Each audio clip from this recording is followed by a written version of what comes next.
Dans cette vidéo, nous allons voir les autorisations NTFS sous Windows. Pour la démonstration pratique, considérons une entreprise de 4 personnes qui se partagent un même PC. Le directeur, qui est membre d'un groupe nommé G-Direction, le comptable et un stagiaire comptable, qui est membre du groupe G-Comptable, un autre utilisateur, qui est tout simplement membre du groupe utilisateur. Le directeur, il souhaite mettre à disposition, dans un dossier nommé Échange Doc, des documents à l'attention du comptable. Donc le directeur aura un accès en modification pour qu'il puisse créer, supprimer, modifier des documents dans ce dossier. L'utilisateur comptable aura lui juste un accès en lecture pour qu'il puisse aller consulter les documents transmis par le directeur. Le stagiaire et les autres utilisateurs n'auront aucun accès dans ce dossier. Voyons comment mettre en application les permissions NTFS. Sur le PC, j'ouvre une session membre du groupe administrateur.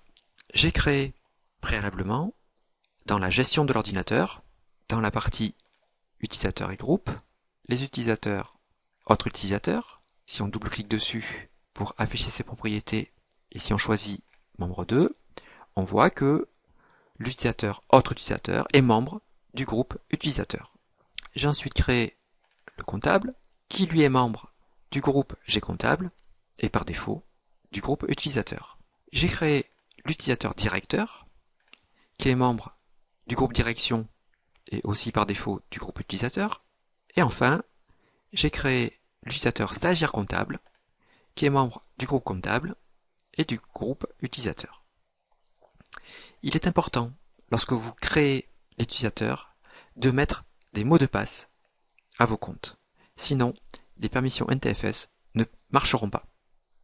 Maintenant que les utilisateurs sont créés, que les groupes sont créés et que les utilisateurs sont affectés dans les groupes, je vais pouvoir créer sur ces deux points un nouveau dossier, donc nommé Échange Doc, pour permettre la transmission de documents entre le directeur et le comptable. Je vais aller dans les propriétés du dossier, je vais sélectionner Sécurité et premier travail, je vais analyser les groupes et utilisateurs qui sont présents dans l'ACL et vérifier la conformité de ces autorisations avec le cahier des charges. Premier groupe, utilisateur authentifié. Par héritage, il a hérité d'une propriété de modification. Or, tous les utilisateurs authentifiés, donc qui auront ouvert une session, n'ont pas le droit d'accéder à ce dossier, puisque par exemple, autres utilisateurs ou le stagiaire comptable n'ont pas le droit. Donc, je vais supprimer ce groupe de la liste des ACL. Donc pour ça, je vais cliquer sur Modifier, je sélectionne le groupe que je veux supprimer, et j'appuie sur Supprimer. Mais je vais avoir un message d'erreur. Pourquoi? Ce message d'erreur m'indique que les permissions ont été héritées, et que si je veux faire des modifications, il va d'abord falloir que je désactive l'héritage. Donc pour cela, je valide le message, je sors de cette fenêtre, je vais cliquer sur le bouton Avancer, et ensuite, je vais cliquer sur le bouton Désactiver l'héritage. Cette fenêtre me laisse la possibilité de copier les autorisations actuelles par convertir les autorisations héritées, ou bien de supprimer toutes les autorisations, tous les utilisateurs et tous les groupes de l'ACL pour partir de zéro. Pour me faciliter le travail, je vais convertir les autorisations héritées en autorisations explicites. Comme ça, il aura copié-collé les utilisateurs et les groupes de la liste, et je vais pouvoir, maintenant que j'ai cassé l'héritage, on voit que les coches ne sont plus grises mais noires, en cliquant sur le bouton Modifier, en sélectionnant le groupe, je vais pouvoir supprimer les groupes qui n'auront pas l'autorisation. Le groupe système a le contrôle total, je laisse toutes les permissions NTFS de tous les groupes concernant le système, je les laisse. Le groupe administrateur, je le laisse aussi, puisque s'il y a un problème, il faut qu'il puisse revenir pour gérer la gestion des droits. Le groupe utilisateur, il a le droit d'ouvrir les dossiers, de lire les fichiers. Ce n'est pas conforme au cahier des charges. Le stagiaire comptable et autres utilisateurs qui appartiennent à ce groupe n'ont pas à avoir un accès à ce dossier. Donc je vais le supprimer. Voilà. Maintenant que j'ai nettoyé la CL, que je me suis assuré que seuls les groupes par défaut présents ont un accès, je vais aller rajouter les groupes ou les utilisateurs qui ont un accès à ce dossier. Pour permettre au directeur d'accéder à ce dossier avec l'autorisation de modification, je vais cliquer sur Ajouter, puis sur Avancer, et enfin sur Rechercher. Je pourrais me contenter d'aller chercher l'utilisateur directeur et de le rajouter dans la liste. Mais il est conseillé de gérer les autorisations par des groupes. Le directeur appartient au groupe de direction. Donc je sélectionne le groupe de direction et le rajoute à la CL. Je sélectionne le groupe de direction et le cahier des charges souhaite que les membres de la direction aient une autorisation de modification. Je valide. Donc maintenant le directeur va pouvoir rajouter, gérer les documents dans le dossier Échange doc. Nous allons maintenant nous occuper des permissions du comptable. Je clique sur Modifier, je clique sur Ajouter, Avancer et Rechercher, puis j'aurais pu rajouter le groupe comptable, mais il est préférable de le gérer par le groupe, donc je sélectionne le groupe comptable, j'appuie sur OK pour le rajouter, et le groupe comptable, par rapport au cahier des charges, a le droit de lecture, d'afficher le contenu, et de lecture et exécution. Mais l'utilisateur stagiaire comptable appartient aussi à ce groupe G comptable. Il aura donc le droit de consultation des documents, ce qui n'est pas conforme au cahier des charges. Donc nous allons rajouter, je vais le rechercher, le stagiaire comptable.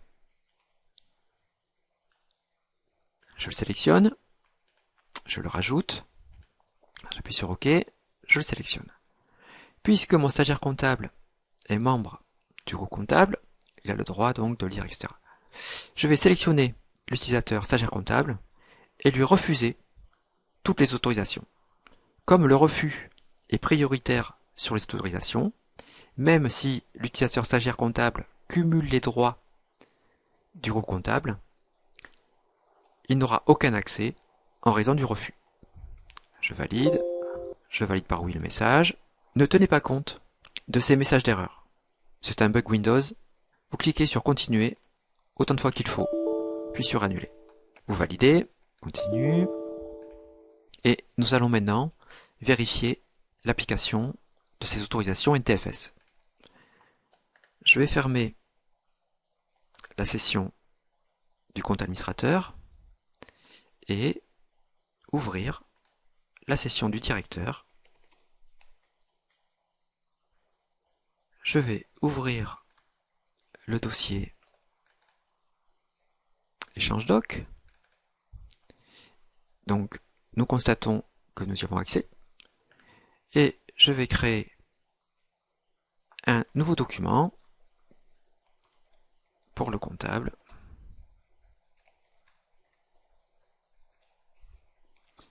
Voilà, donc nous constatons que nous avons aussi le droit de créer un document.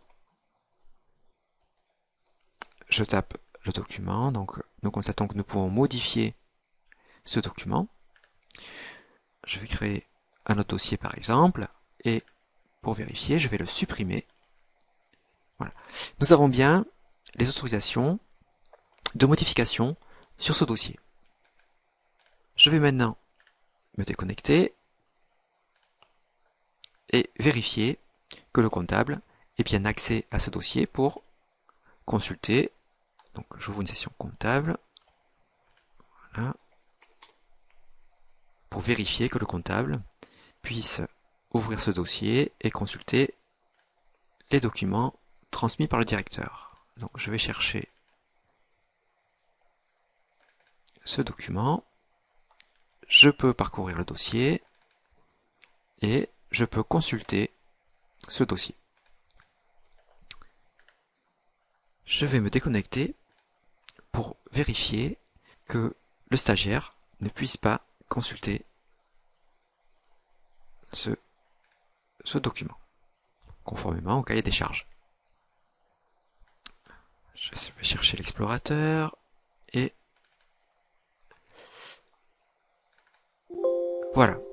nous constatons que dès que j'essaye d'ouvrir le dossier échange doc sous une session stagiaire comptable, un message m'indique que je n'ai pas les autorisations.